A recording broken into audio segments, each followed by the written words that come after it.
नमस्कार।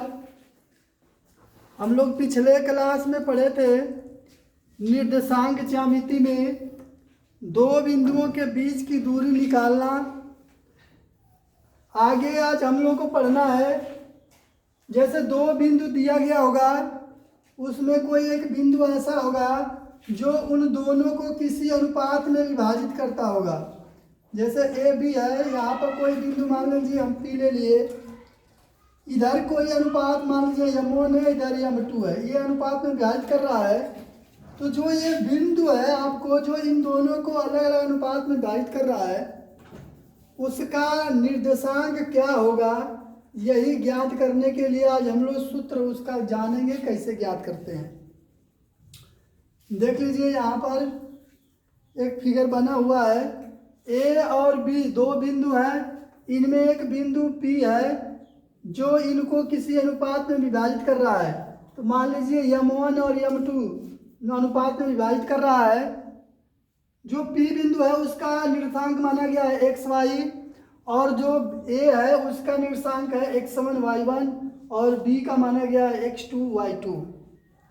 अब इसमें आपको दूरियां निकालनी है, तो निकालना है तो दो त्रिभुज यहाँ बन रहे हैं, देख लीजिए PSA, और एक त्रिभुज बन रहा है BQP। दो त्रिभुज बन रहे हैं, दोनों समकोण त्रिभुज हैं। समकोण त्रिभुज बने हुए हैं, इनका जो है ये आधार और ये लंब दोनों में आपको पता करना है कैसे होगा। ये देख लीजिए, ये x1 y1, मतलब यहाँ से यहाँ तक की दूरी x1 है, यहाँ पर लिखा है xy, तो यहाँ से पूरी दूरी, यहाँ से लेकर यहाँ तक की पूरी दूरी x है, उसमें से यहाँ तक की दूरी x1 माइनस कर देंगे, तो जो दूरी बचेगी वो आपकी हो जाएगी x माइनस x1। इधर की दूरी देख लीजिए, पूरा यहाँ से लेकर यहाँ तक x2 है, और इधर की दूरी यहाँ से यहाँ तक जो है आपका x है, तो उसमें x2 में से x माइनस कर देंगे, ये दूरी आ जाएगी। दूसरी दूरी है पूरा यहाँ से यहाँ तक आपका y है, यहाँ से यहाँ आपका y1 है, तो y में से y1 माइनस कर देंगे, इधर की दूरी आ जाएगी y माइनस y1। ये छोटी सी दूरी ये बची है ऊपर वाली, इसको निकालना है। पूरा यहाँ से यहाँ तक का देख लीजिए y2 है, उसमें से यहाँ तक की दूरी आपको निकालना है y, तो ये हो जाएगा y2 माइनस y। ये सभी दूरियां आ गई। अब इसमें आपको समरूप त्रिभुज प्रूफ करना पड़ेगा। त्रिभुज PSA और त्रिभुज BQP में ये दोनों में देख लीजिए, अगर दो कोण उसके इक्वल हो गए तो ये जो त्रिभुज दोनों होंगे समरूप होंगे। समरूप का मतलब कि रूप उसका एक ही रहेगा, आकार अलग अलग रहेगा। जैसे मान लीजिए आप ही का शर्ट है, सेम जो स्कूल का ड्रेस है सबके लिए सेम लगा है, बस अंतर क्या है, बड़े लड़के का बड़ा होगा, छोटे वाले का छोटा होगा, तो दोनों समरूप होंगे। इसमें भी दो ट्रायंगल बने हैं, एक ये और एक ये, दोनों भले ही एक छोटा है एक बड़ा है, लेकिन जो उनके एंगल बन रहे हैं वो सेम बनने चाहिए। यहाँ पर देख लीजिए ये 90 डिग्री, यहाँ भी 90 डिग्री, दो एंगल हो गए, एक एंगल हो गए दोनों में। दूसरा देख लीजिए ये वाला एंगल और ये वाला एंगल दोनों भी सेम बनेंगे। कैसे बनेंगे ये देख लीजिए, ये एक लाइन है पैरेलल लाइन, इसको एक ट्रांसवर्स तिर्यक लाइन काट रही है, तो यहाँ पर देख लीजिए ये एंगल और ये एंगल दोनों इक्वल होंगे, ये कहलाते हैं कांतर कोण, अल्टरनेट एंगल। इसका ये जो है वर्टिकली अपोजिट शीर्षाभिमुख कोण है, तो ये भी इसके बराबर होगा, तो ये वाला कोण इसके बराबर है, तो ये वाला कोण भी आपका इसके बराबर होगा, 2 के बराबर, क्योंकि जब 1 के बराबर 2 है और 1 के बराबर 3 है तो 2 के बराबर भी आपका 3 हो जाएगा। तो 2 एंगल इसमें इक्वल हो गए। इसका मतलब कि दोनों त्रिभुज होंगे आपके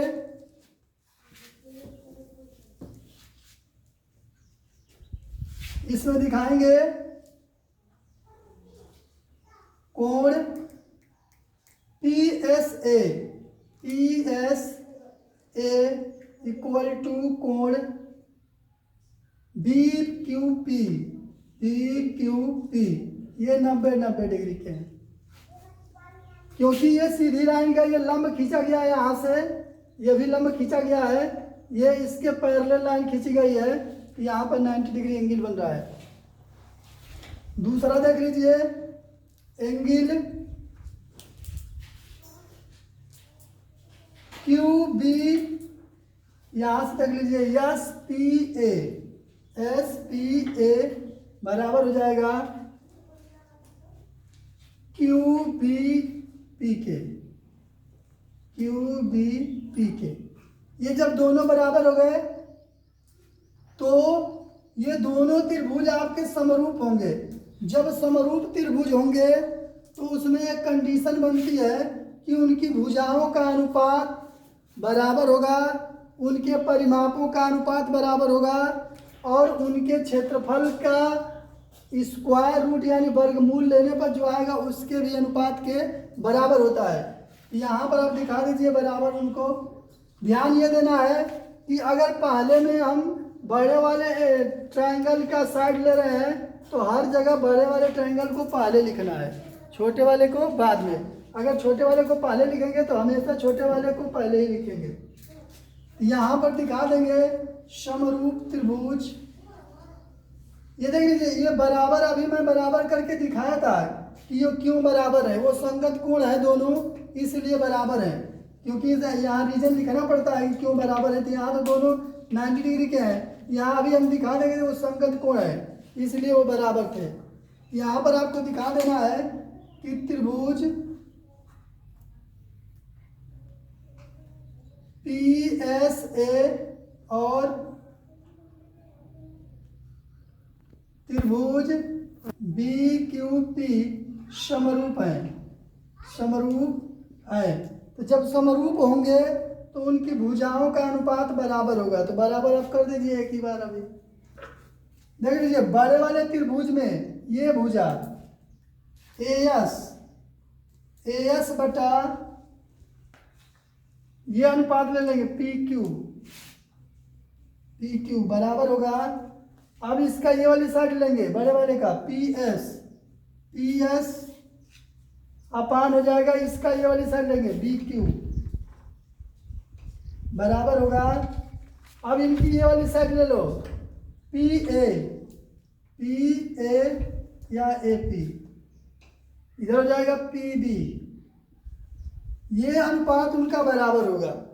अब सबका वैल्यू रख दीजिए। AS का वैल्यू है x माइनस x1 अपान PQ का मान कितना है x2 माइनस x बराबर होगा। PS का मान देख लीजिए, PS का दिया y माइनस y1 BQ का मान कितना है y2 माइनस y बराबर होगा। PA का मान है m1 और ये नीचे हो जाएगा m2। ये अनुपात बराबर हो गया। अब देखो तीनों बराबर किया गया है तो किसी दो को लेकर एक साथ हल करेंगे। तो पहले दो को ले लो, इसको और इसको ले लो। x माइनस x1 बटा x2 माइनस x बराबर हो जाएगा m1 अपान m2। अब क्रॉस इसमें मल्टीप्लाई करो, तिरछा गुणा ये करेंगे तो ये हो जाएगा m2x माइनस m2x1 बराबर होगा। इसका इसमें करिए m1x2 माइनस m1x। तो x वाले को एक साथ कर लीजिए, यहाँ पर x है यहाँ पर x है, इनको एक साथ कर लो। तो इसको इधर ला दो, m2x प्लस m1x बराबर होगा m1x2 प्लस m2x1। हो गया। इसमें से देख लो x दोनों में आया है तो x को कॉमन कर लो, तो x कॉमन हो जाएगा, तो m1 प्लस m2 ये बचेगा, बराबर होगा m1x2 प्लस m2x1। अब यहाँ से x का वैल्यू निकाल लो, x बराबर हो जाएगा m1x2 प्लस m2x1 अपान m1 प्लस m2। ये x का वैल्यू आ गया। इसमें मतलब x अक्ष पर चली गई दूरी निकालना होगा तो ये सूत्र लगेगा। दूसरा ले लेंगे ये वाला आपका, ये और ये दोनों ले लो, ये और ये। इससे कर लेंगे यहाँ पर y माइनस y1 नीचे हो जाएगा y2 माइनस y बराबर होगा m1 अपान m2। इसका भी तिरछा गुणा कर लेंगे तो y बराबर ऐसे ही आएगा, जैसे ये आया है वैसे ही सेम वो भी आएगा। तो y बराबर निकालना होगा तो ये हो जाएगा m1 y। चलिए y का निकाल दे रहे हैं, इधर देख लीजिए।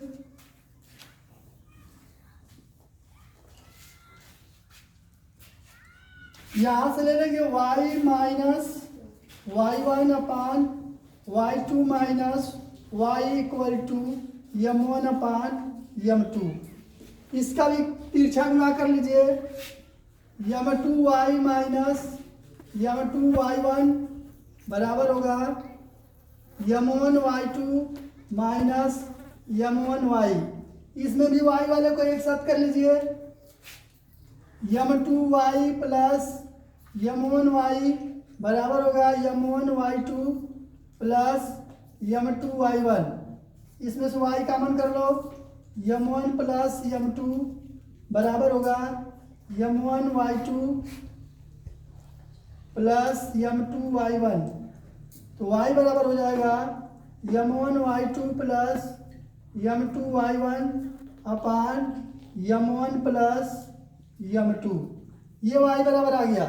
यानी किसी दिए हुए दो बिंदुओं को मिलाने वाली रेखाखंड को अगर कोई बिंदु उसको दो अनुपात में विभाजित कर रहा है तो उस बिंदु का निर्देशांक निकालना होगा।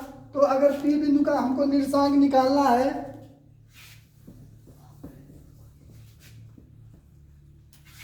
P बिंदु का अगर निर्देशांक निकालना है तो ये हो जाएगा आपका m1x2 प्लस m2x1 अपान m1 प्लस m2। दूसरा हो जाएगा m1y2 प्लस m2y1 अपान m1 प्लस m2। यही फार्मूला है, ये आपको याद रखना है। जब याद रहेगा तभी आगे का क्वेश्चन सॉल्व हो पाएगा, नहीं तो नहीं हो पाएगा। एक एक्सरसाइज देखो लगा दे रहा हूं, एक एक्सरसाइज देख लो।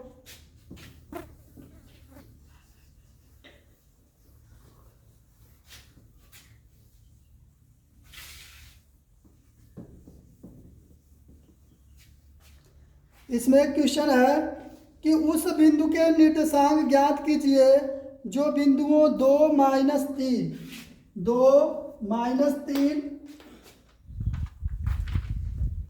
-4 और 6 के बीच की दूरी को 1:2 में विभाजित करती हो। अंतः विभाजित, क्योंकि इसमें एक सवाल बनता है अंतर का और बाह्यता का। तो अभी मैं बताया हूँ अंतर विभाजन का, अगले क्लास में बाह्यता विभाजन का बताया जाएगा, उस पर सवाल लगाया जाएगा। तो इसमें देख लीजिए, इसको कर लेंगे x1 y1, इसको कर देंगे x2 y2 और इसमें कर लेंगे m1 बराबर 1 और m2 बराबर 2। दो अनुपात में कहे थे ना m1 और m2, तो ये पहला जो अनुपात दिया m1 है, दूसरा जो है m2 का है। अब उस बिंदु का निर्देशांक निकालना है, उस बिंदु का निर्देशांक बराबर कोई भी बिंदु होगा, चाहे ए बी सी डी कुछ भी होगा, जो भी हो, उसका निर्देशांक निकालना है। तो सूत्र होता है m1 x2 plus m2 x1 अपान m1 प्लस m2।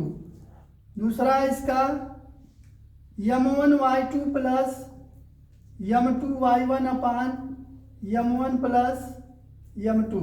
ये फार्मूला है, इस पर रख दीजिए।